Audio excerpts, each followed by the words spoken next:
네, 오늘 주시는 하나님의 말씀은 시편 135편 15절에서 21절까지 말씀입니다. 오늘 말씀의 제목은 우상 숭배 사회입니다. 우상 숭배 사회. 우상은 나를 파괴합니다. 우상은 나를 파괴합니다. 무서운 얘기죠? 나를 파괴하는 우상 얘기입니다. 오늘 본문 말씀을 보면 우상에 대한 얘기가 나옵니다. 15절 보면 이방 나라들의 우상들은 은덩이나 금덩이일 뿐 사람이 손으로 만든 것이므로 입이 있어도 말을 못하고 눈이 있어도 볼 수 없고 귀가 있어도 듣지 못하고 입으로 숨도 쉴 수 없으니 우상을 만든 자들과 우상을 의지하는 자들은 누구나 우상과 같이 될 것이다. 이렇게 시인은 이야기하고 있습니다. 우상은 근본적으로 자기를 위해서 만드는 거죠. 자기 이익을 위해서 만듭니다. 실제로 그렇습니다, 여러분. 그냥 간단하게 얘기하면 성황당에 비는 이유, 당연히 자기를 위해서 빌겠죠. 부적을 만드는 이유, 당연한 거죠. 그렇습니다. 그런데 기본적인 뭔가를 의지하고 그 의지하는 것에 통해서 나의 필요한 것을 공급받고자 하는 거죠. 그게 자기를 위한 거예요. 근데 자기를 위해서 하는 것이 극단적으로 치우치면 결과적으로는 나만 보이잖아요. 다른 사람은 안 보인단 말이죠. 극단적으로 치우치면 굉장히 이기적이가 되죠. 나만 아니면 돼, 이런 표현도 있고 그렇습니다. 근데 우리가 사는 세상은 나만 사는 것이 아니죠. 로빈슨 크루소처럼 혼자 섬에 살고 있으면 우상을 섬기든 상관이 없습니다. 그런데 우리는 인간은 같이 살게 돼 있어요. 함께 살게 되어 있습니다. 그리고 함께 사는 속에서 다투기도 하고 협력하기도 하고 또 사랑하기도 하고 또 화내기도 하고 그러면서 사는 것이죠. 근데 그 모든 과정들이 나는 나 중심으로 말하자면 이런 거예요. 너는 죽고 나는 살고 이렇게 되면 실제로 그 사회는 존속할 수 없고, 그 인간 사회가 존속할 수 없다는 것은 나도 죽는 것이 되는 겁니다. 그래서 모든 사람들이 자기의 욕망을, 자기의 필요를 채우려고 하는 것은 근본적으로 하나님의 법칙입니다. 생존의 법칙이에요. 모든 동물도 마찬가지듯이 인간도 마찬가지입니다. 기본적으로 자기 생존을 유지하기 위해서 행하는 모든 것들은 하나님의 법칙입니다. 내가 배고프면 먹어야 되는 거죠. 목마르면 마셔야 되는 거죠. 근데 이 배고프고 목마른 것이 하나님의 법칙을 뛰어넘는 데까지 가는 것을 욕망이라고 그래요. 과도한이라는 표현을 쓰잖아요. 그 욕망의 어떤 자기의 욕망을 충족하려는 것이 이제 말하자면 돈, 재물 엄청나게 갖고 싶죠. 권력, 힘을 갖고 싶은 거죠. 명예, 그것도 마찬가지죠. 어떤 파워죠. 그러니까 돈, 권력, 명예, 지식, 육체적 힘, 이런 것들이 다 파워입니다. 힘입니다. 결국에 그 힘을 갖고 뭐를 하고자 하는 거냐면 함께 어울려 사는 인간 사회에서 자기 마음대로 살고 싶은 거죠. 이것을 좀 높이면, 좀 더 확대하면 하나님같이 되고 싶은 욕망이에요. 그래서 우상을 만드는 이유는 근본적인 건 그것입니다. 처음의 시작은 하나님의 법칙에 합당하게 자기 스스로의 생존을 위해서 자기의 필요를 채우는 것에서부터 시작합니다. 근데 거기까지는 하나님의 법칙이라고 말씀드렸어요. 모든 동식물들이 자기에게 필요한 것을 공급받고 공급합니다. 스스로에게. 그런데 그 이상을 뛰어넘는 어떤 힘을 쓰기 위한 일들이 나타날 때 비로소 더 큰 욕망에 빠지는데 그 욕망을 해결하기 위한 방법으로 우상을 만들게 됩니다. 근본적인 건 그거죠. 우상을 만드는 이유는 사실은 하나님은 보이지 않고 우상은 손쉽게 보이니까. 그러니까 손쉽게 내 욕망을 채울 수 있는 대상이 우상이기 때문에 그런 것입니다. 근데 우상은 우리가 손쉽게 볼 때는 손으로 만든 것 뭐가 있습니까? 손으로 금, 은으로 만든 것, 형상들, 불상, 꼭 그 타종교를 얘기하는 건 아니지만 불상. 우리 기독교는 굳이 얘기한다면 십자가일 수도 있는 것이죠. 불상 자체가 능력을 발휘하지 않죠. 십자가 자체가 능력을 발휘하지 않죠. 영화를 보면 드라큘라 같은 영화 보면 십자가를 막 해가지고 이기고 그러는데 십자가하고 마늘, 그러니까 십자가가 마늘밖에 안 되는 거예요. 그런 영화 보면. 그런 거 보면 그런 것들도 우상이죠. 실제로는 그 십자가 너머를 바라보는 거죠. 물론 불교에서도 그러겠죠. 불상을 보는 게 아니라 불상 너머를 보는 거겠죠. 어쨌든 손으로 만든 것, 우리들이 성경책을 어떤 신비한 도구로 생각하면 성경책도 우상이 될 수가 있습니다. 이런 것들은 마음으로 만드는 거죠. 마음, 재물, 권력, 명예 이런 것들을 또 마음으로 만드는 거죠. 또 사람도 우상이 될 수 있죠. 남편이 우상이 될 수 있고 아내가 우상이 될 수 있고 자식이 우상이 될 수 있죠. 모든 걸 다 바치죠, 자식한테. 그러다 보면 자식이 우상이 되는 경우도 있습니다. 이렇게 자기를 위하여 만든 것, 이것들은 내 마음속에서 원하는 것들을 얻기 위해서 내 마음대로 할 수 있는 무언가를 만들어서 그것에 의지하는 거예요. 인간의 마음이 늘 불안하고 두려움기 때문에 그것을 해결하는 어떤 심리적 방안일 수도 있습니다. 손쉽게 나의 욕망을 채우려고 우상을 만드는 겁니다. 우상을 만드는 가장 큰 이유는 손쉽게 나의 욕망을 채우려고 만드는 거죠. 하나님은 멀고 우상은 가깝다. 이런 것이죠. 자, 우상 숭배하는 이유를 이제 성경적으로 좀 풀어보면 인간은 에덴 동산에서는 하나님께서 모든 필요를 공급해 주셨어요. 그런데 에덴에서 나온 이유는, 쫓겨난 이유는 인간 스스로가 자기에게 필요한 것을 채워야 되는 그런 현실에 부닥치게 됩니다. 그래서 스스로 살아있기 위한 몸부림을 하는데 나의 필요를 해결하기 위한 기본적인 기본적 욕구를 채우는 것을 넘어서 미래의 불안까지 해결하고자 하는 욕망이 생기죠. 그래서 과도한 힘을 갖고 싶은 겁니다. 그 힘을 갖고 싶은 것이 헛된 우상을 통해서라도 채우려고 하는 것이죠. 근데 결국은 채워지지 않습니다. 우상을 통해서는. 오늘 본 말씀도 마찬가지지만 우상을 통해서는 결국 채워지지 않습니다.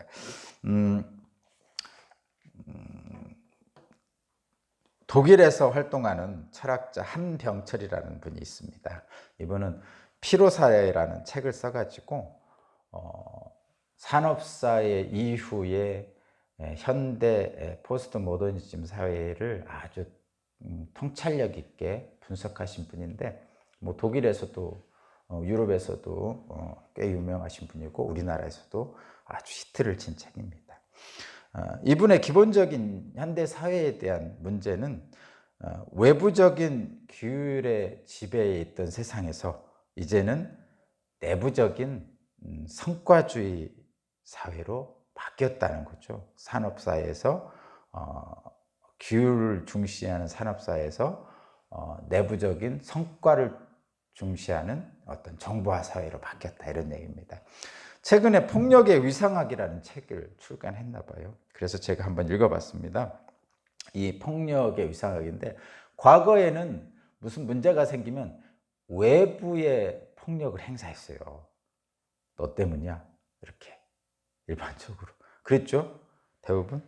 그래서 과거에 문제가 생기면 외부를 향한 분노와 폭력을 행했는데, 이제는 오늘날과 같은 성과사회에서는 외부에 대한 분노가 아니라 자기 자신에 대한 분노와 폭력으로 바뀌었다고 얘기를 합니다. 오늘날 사회에서의 어떤 실패에 대한 책임은 자기 자신에게 돌린다고 하는 거예요. 말하자면 이런 거예요. 아유, 내가 좀 더 똑똑했더라면, 아유, 내가 좀 더 잘했더라면, 아유, 그때 내가 이렇게 했었어야 되는데 라는 자책감에 빠진다는 거예요. 자책감. 그래서 우울증이 생기고 심지어는 자살이 많죠. 정말 안타까운 것은 우리나라가 세계 자살 1위예요. 우리는 주변에서 자살하는 사람이 없어서 모르는데, 전국적으로 보면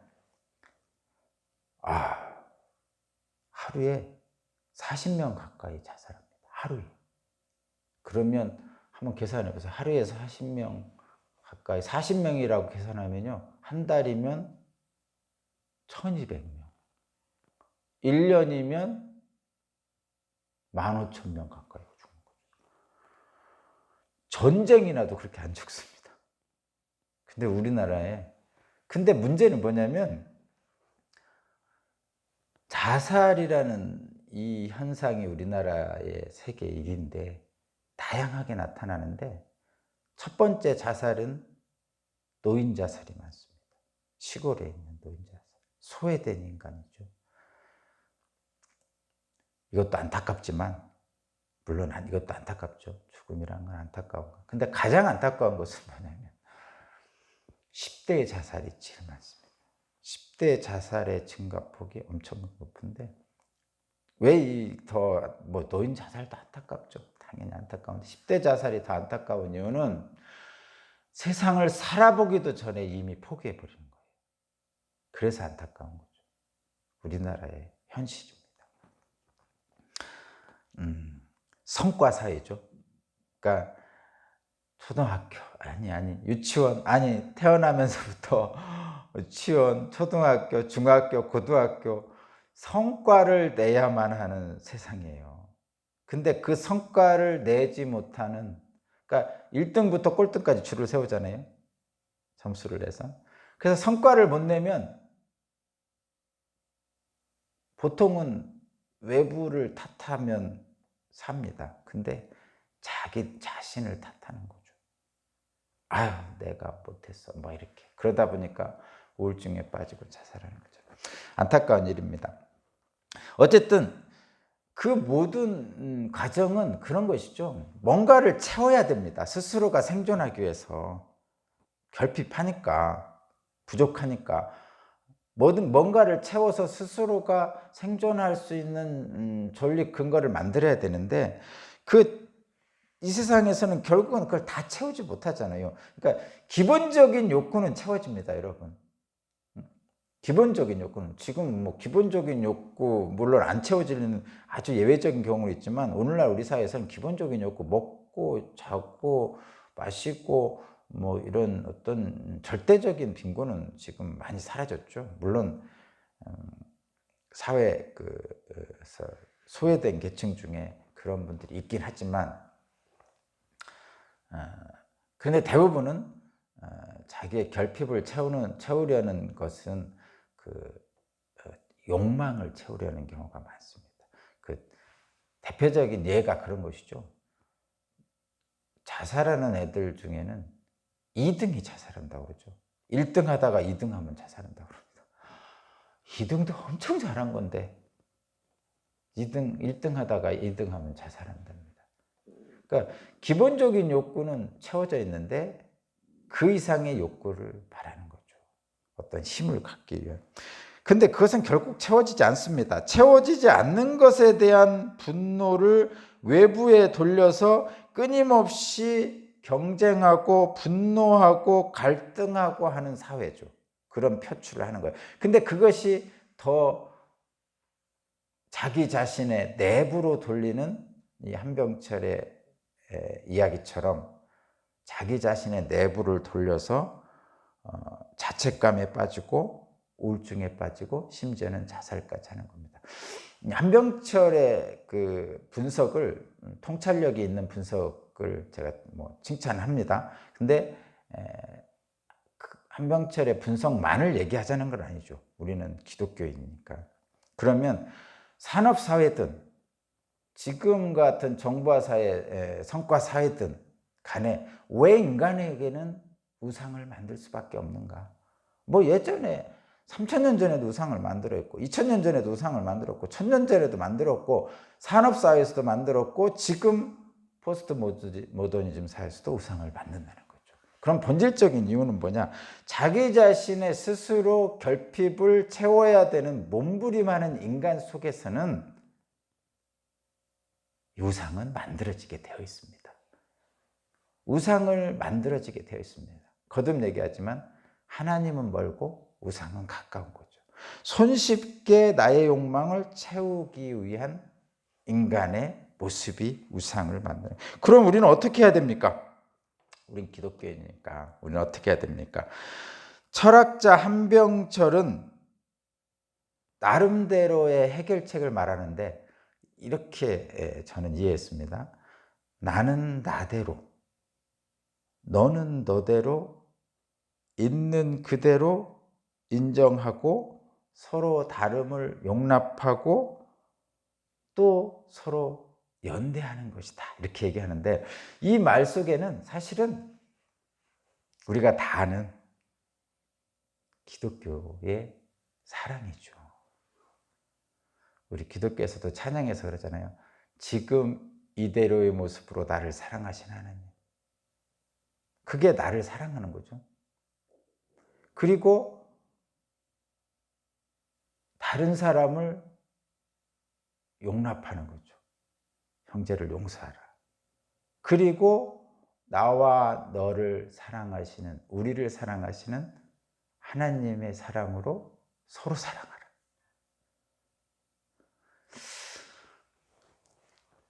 기독교는 그래서 나 중심에서 하나님 중심으로 가는 것이죠.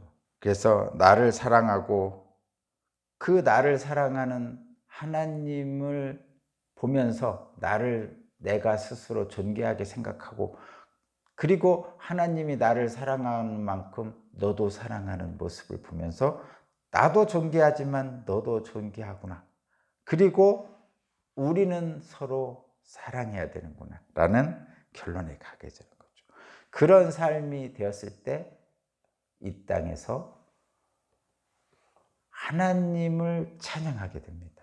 그리고 그런 사회를 가기 위한 그런 하나님, 나 중심이 아니고 내 스스로 나의 생존을 책임지려는 그런 나 중심의 사회가 아니고 하나님 중심의 사회로 갈 때 비로소 우리의 결핍은 해결되는 거죠. 그것이 하나님 나라고 교회가 추구하는 방향입니다. 그러면 어떻게 해야 됩니까? 오늘 보면 말씀에 있는 거죠. 하나님을 찬양하는 것부터 시작해야 됩니다. 하나님을 찬양하는 것. 여호와를 경외하는 사람들 하나님을 찬양하라. 이 세상 모든 만물은 하나님을 찬양하라. 그리하면 하나님의 법칙에 따라서 서로 사랑함으로 연대함으로 그 어려운 모든 것을 해결할 수 있다. 우상도 숭배하지 않게 됩니다. 저와 여러분이 나의 욕망대로 우상을 따르지 않는 방법은 하나님을 찬양하면서부터 시작됩니다. 여러분은 존귀하고 다른 사람도 존귀하고 그런 존귀함 속에서 우리 서로 사랑함으로 살기를 바랍니다. 기도드리겠습니다. 저 자신의 욕망으로 만들어 의지하는 우상을 제거하고 화려한 겉모습과 재물과 세상의 것에 자꾸 마음을 빼앗기는 우리에게 새로운 경고의 말씀을 주시는 하나님, 살아계신